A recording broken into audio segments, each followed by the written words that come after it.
Telangana news today में आपका खैर मकदम है। आइए देखते हैं आज की ये अहम खबर।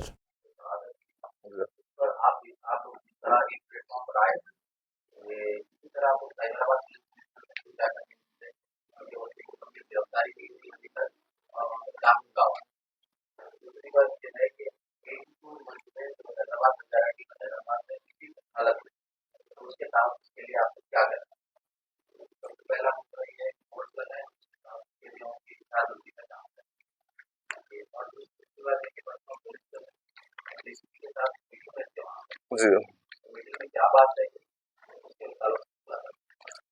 ये जहाँ तक चिलकोर विलेज मोइनाबाद की जो मस्जिद का जो सा है, बिल्कुल बड़े अफसोस की बात है कि वो एक वाकया के नहीं होने का वाकया है। वो हुआ है। वो एक 400 साला मस्जिद को शहीद कर दिया गया है। लेकिन उसके लिए जब हम इसका पूरा इंक्वायरी किए हैं, रिपोर्ट लिए हैं, तो ये कोई शरपसंदी नहीं, कोई रियल एस्टेट अपने पैसों की हवस के लिए इस मस्जिद को शहीद किया है। तो उसके बाद हम जब शहीद होने के बाद मुकाम पे पहुंचे, मैं पहुंचे, हमारे टेमरिस के प्रेसिडेंट साहब पहुंचे और दूसरे जमात के कायदीन पहुंचे और माइनॉरिटी वेलफेयर के सेक्रेटरी तफसीर इकबाल साहब पहुंचे। हम सब पहुंचे, इमीडिएट वहां पर एक्शन में आए, वहां पर मौके की वारदात पर पहुंचे। फिर वहां पर हम इमीडिएट शेड डाल दिए, शेड डाल के बोर्ड डाल दे के वहां पर नमाज शुरू किए। जहां तक उसको दूसरे दिन की जब मीटिंग की बात है, वहां पर मुकामी मुसलमान लोगों से हम बुला के बात की है और गैर गैर हमारे गैर जो हिंदू भाई है उनसे भी हम बुला के बात की, जिसमें मंदिर के पुजारी भी थे, बात किए थे। सबका मानना यही है कि वो जो हरकत हुई है बिल्कुल गलत हुई है, वो नाकाबिले बर्दाश्त है, चाहे किसी भी मजहब के लोग हो। क्योंकि जमहूरियत में और इंसानियत में और कोई भी मजहब में किसी एक दूसरे की इबादतगाह को शरीर डिस्टर्ब करना या शहीद करना या उसको तोड़ना या किसी की कोई मजहब में इजाजत नहीं, तो वो लोग फिर खुद अग्री कर रहे हैं कि हमारे पास एक गंगा जमुना तहजीब का माहौल है, लेकिन इस तरीके से हरकत करके हम सबको एक एक शर्मिंदगी की जैसा हमको एक वो किए हैं करके उसमें हमारे हिंदू भाई भी उसके लिए एग्री हो रहे हैं। और वो इसमें कोई डाउट नहीं है, वो सर्वे नंबर 133 जिसमें 4 गुंटे आते हैं वो वक्फ की जमीन है। 1954 से 50 से हमारे पास तमाम रिकॉर्ड है, तमाम रिकॉर्ड में वो वक्फ की जमीन है, वहां पर मस्जिद थी और मस्जिद रहेगी। और लोकल के लोगों का भी यही कहना है कि वो जमीन वक्फ बोर्ड की जमीन है। वक्फ बोर्ड की जमीन को लेकर किसी को कोई ऑब्जेक्शन नहीं है।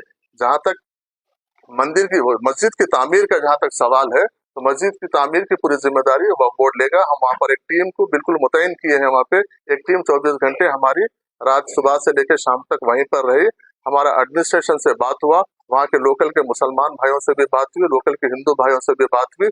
वो लोग भी उसको ताउन करने के लिए तैयार है, क्योंकि उनको भी उनके भी कम्युनिटी में कुछ लोग शरपसंद लोग उसको डिस्टर्ब करने की कोशिश कर रहे थे। लेकिन गांव के लोग, हिंदू और मुसलमान भाई मुत्तहिद है वहाँ पे। वो लोग ये चाहते हैं कि जो यहाँ का जो माहौल है उसको खराब ना हो, इसलिए वो हमसे एक 2 दिन का टाइम पूछे हैं। 2 दिन का टाइम भी पूछे हैं, क्योंकि कुछ फेस्टिवल वगैरह, बोनाल वगैरह का फेस्टिवल है। उसके बाद क्योंकि गवर्नमेंट की तरफ से भी एक एस्टिमेशन के लिए हमको आ गया है, हम उसको एस्टिमेशन बना के विदिन 7 डेज के अंदर हमको एस्टिमेशन बना के सबमिट करने के लिए बोले हैं। विदिन 7 डेज हम उसका एस्टिमेशन बनाएंगे, बना के गवर्नमेंट को सबमिट करेंगे। इमीडिएट वहां पर काम शुरू होगा और वहां पर मस्जिद आबाद होगी वहां पर। और मस्जिद आबाद होने के लिए, क्योंकि वो हमारी प्रॉपर्टी है, वक्फ बोर्ड की प्रॉपर्टी है, हमको कोई वहां पे मस्जिद बनाने से रोक नहीं सकता।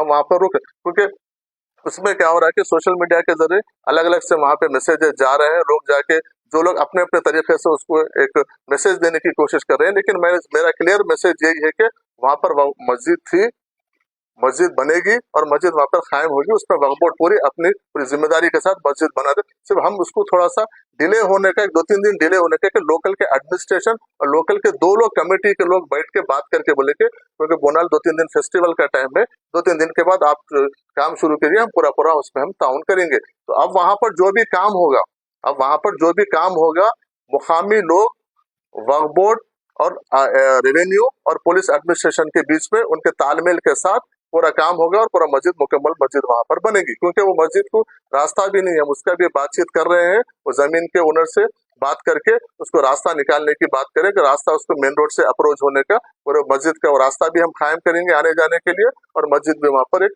मस्जिद वक्फ बोर्ड की जानिब से वहां पर कायम होगी।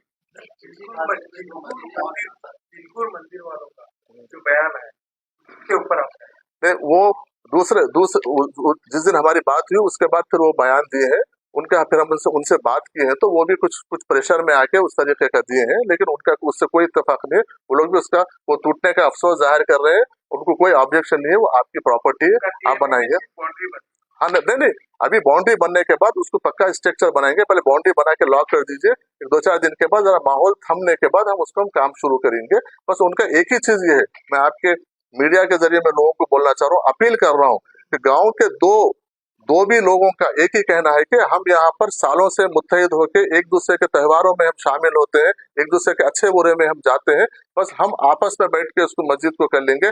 आप मेहरबानी करके बाहर से आप लोग आके माहौल को, हमारे गंगा जमुना तहजीब को, हमारे पुराने जो गांव का कल्चर है उसको खराब मत कीजिए। सब बनाने के हम लोग आपस में बैठ के उसको बनाएंगे, उसके लिए वक्फ बोर्ड पूरा उसकी निगरानी में पूरा काम कंप्लीट करेगा। इसका उन लोगों को अरेस्ट करेंगे, इसको जो शहीद करे उनको अरेस्ट अरेस्ट हुआ, जेसीबी भी सीज होगा, ओनर भी अरेस्ट हुआ और अरेस्ट हुआ उसको मैं आपको अपडेट कर दूंगा, अरेस्ट का उसका रिमांड कॉपी। आप बताएं उससे 1 किलोमीटर पे वक्त का और लैंड है, वहाँ पे फातिमा टोम नाम एक वक्त की लैंड है, वो भी वीरान पड़ी हुई है, खस्ता हालत में है, तो उसको भी क्या शहीद होने का इंतजार है या फिर हम एक्शन लेंगे उस पर? मैं वो उसके बाजू जो गांव में जो है टोम है, वो मैं वहाँ के जो मुतवल्ली साहबात है वो मेरे से बात किए हैं, वो और गांव के जिम्मेदार भी बात किए हैं, उनको मैं बोला हूँ कि तफसील आप लैंड का जो डिटेल्स है आपका, जो भी आप वो कमेटी के मुतवल्ली है, जो भी आप डिटेल्स लेके आके दीजिए, वक्फ बोर्ड के जानिब से इमीडिएट उसकी हिसारबंदी करेंगे और जो भी हो सकता हम करेंगे बोल के बोले। जहाँ तक जो गैर आबाद मस्जिद का सवाल है, हमारे साथी अभी पूछे थे गैर आबाद मस्जिद का, मैं उस दिन भी बोला हूँ, आज भी बोल रहा हूँ, जहाँ मस्जिद दिख रही है आप हमारे नॉलेज में लेके आइए, वक्फ बोर्ड उसको आबाद करने का काम हो सकता है तो आबाद करेंगे, तो हिसारबंदी करने का काम है तो हिसारबंदी का हम करेंगे, उसको जो भी हिफाजत उसके तहत आने वाली जायदाद हो दो या मस्जिद हो दो, स्ट्रक्चर को होने दो, अगर वहां पर आबाद करने का सिचुएशन है तो हम आबाद करेंगे, या उसको हिसारबंदी करके उसको सेव करने का काम है तो वक्फ बोर्ड की जानिब से पूरा किया जाएगा। मैं आपके जरिए तमाम लोगों से अपील कर रहा हूँ, ऐसे कहीं भी रहे तो आप हमारी नॉलेज में लेके आइए, इमीडिएट उसके ऊपर वक्फ बोर्ड उसके ऊपर एक्ट करेगा। सर अभी बजट आ गया तो लास्ट टाइम अभी 2-3 दिन पहले मालूम हुआ कि पिछले 2 से 3 साल से जो लोकल स्कॉलरशिप्स है कॉलेज और स्कूल्स की वो नहीं दी जा रही, लोग 3 साल से फिर रहे हैं। तो अभी क्या वो बजट आने के बाद उसको रिलीज करेंगे? 3-3 साल से बच्चे फिर रहे हैं, तो उसका कैसा होगा? पिछली बार का तो बजट नहीं मालूम, लेकिन अब जो बजट है ये हमारे बजट में इमीडिएट गवर्नमेंट है, सो इसको इमीडिएट आप देखिए, पिछले गवर्नमेंट आने के बाद पिछले बजट में वो लोग लेके हम बजट रिलीज करके उसको वैसे रख दिए थे, लेकिन ये गवर्नमेंट, कांग्रेस गवर्नमेंट आने के बाद 4 महीने में 600 करोड़ गवर्नमेंट इमीडिएट स्पेंड कर दी माइनॉरिटीज के लिए। तो माइनॉरिटीज का जो बजट हम जो होसा वही हम वहाँ पे बजट में रखे, तो हुकूमत का ये सिर्फ फिगर देके खुश करने का नहीं है, कांग्रेस हुकूमत का, हमारे रेवंत रेड्डी साहब का, हमारा यही है कि जो हम बजट रिलीज जो हम वादा किए हैं उसको पेपर पे लाएंगे और जो पेपर पे लाएंगे उसको एग्जीक्यूट करेंगे। तो जितना भी बजट हमको अलोकेट किया गया हम तमाम लोग मिलके उसको रिलीज करवाएंगे और स्पेंड करने का भी हम काम करेंगे।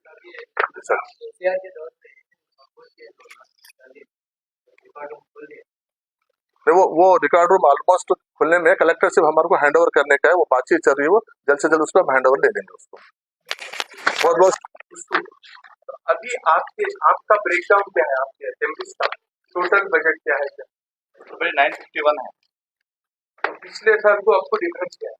783 था पिछले साल, 951 है, वही तो बता रहा हूँ, 21% एडिशनल बजट आया है। स्पेशली ये जो बिल्डिंग के लिए आप जो परसों दौरा करें उस पर कोई स्पेशल बजट आप एलोकेट करेंगे? अभी तो प्लान करना है ना, पूरा बजट को भी तो सब डिवाइड करना है।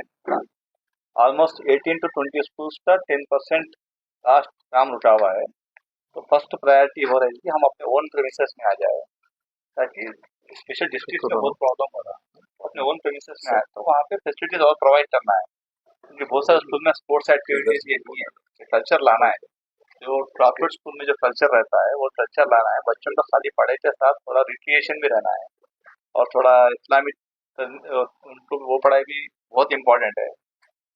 तो ऑल टुगेदर हम प्लान करके बजट डिवाइड करके फेस वाइज मैनर में उसको हो सकेंगे। मैं आपको पिछला और इस बार का मैं बजट एलोकेशन आपको बोल देता हूँ कितना हुआ। तेलंगाना वक्फ बोर्ड के लिए 67.78 प्रीवियस था और इस बार 120 करोड़ रुपए इस बार का है। और जहां तक टीजे एमरिस का है 783.90 पिछले साल था और इस बार 951.38 करोड़ इस बार का है। और जहां तक हज कमेटी का था, पिछले बार 2 करोड़ रुपए था और इस बार हमने 6 करोड़ रुपए किया है हज कमेटी के लिए।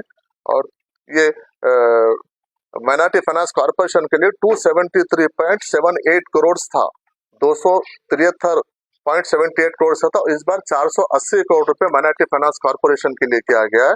उर्दू एकेडमी के लिए 14.19 करोड़ पहले था, इस बार 19 करोड़ 42 लाख इस बार का बजट है। तो आप कंपेयर कर लीजिए, ऑलमोस्ट पिछले बजट से इस बार हमारा 30 से 40% हमारा बजट इस बार इंक्रीज हुआ। इंशाल्लाह आने वाले दिनों में और हम सब लोग मुत्तहिदों के नुमाइंदगी करके इसको आगे बढ़ाएंगे इंशाल्लाह। बहुत बहुत शुक्रिया। अब दीजिए इजहारुल हक को इजाज़त, मिलते हैं अगले खबर के साथ। तब तक के लिए हमारे चैनल को लाइक, कमेंट, शेयर करना ना भूलें। अल्लाह हाफिज़।